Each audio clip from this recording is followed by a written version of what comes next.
ఢిల్లీ క్యాపిటల్స్తో సోమవారం న్యూఢిల్లీ వేదికగా జరిగిన మ్యాచ్లో ఆర్సీబీ సంచలన బౌలింగ్ ప్రదర్శనతో 9 వికెట్ల తేడాతో గెలుపొందింది. ఏకంగా 81 బంతులు మిగిలుండగానే లక్ష్యాన్ని ఛేదించి ఐపీఎల్ చరిత్రలోనే రెండో అతిపెద్ద విజయాన్ని సొంతం చేసుకుంది.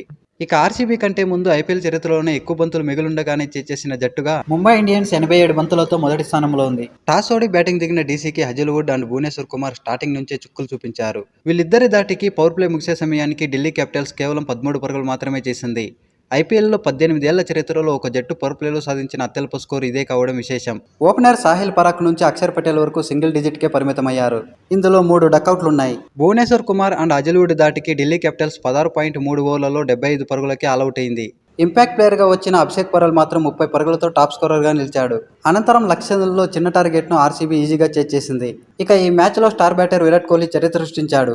ఐపీఎల్ చరిత్రలోని 9,000 పరుగుల మైల్ రైన్ అందుకున్న ఏకైక ఆటగాడిగా నిలిచాడు. కోహ్లీకి దరిదాపుల్లో మరి ఏ ఆటగాడు కూడా లేకపోవడం విశేషం. ఇప్పటికే ఐపీఎల్లో టాప్ స్కోరర్గా కోహ్లీ కొనసాగుతున్నాడు.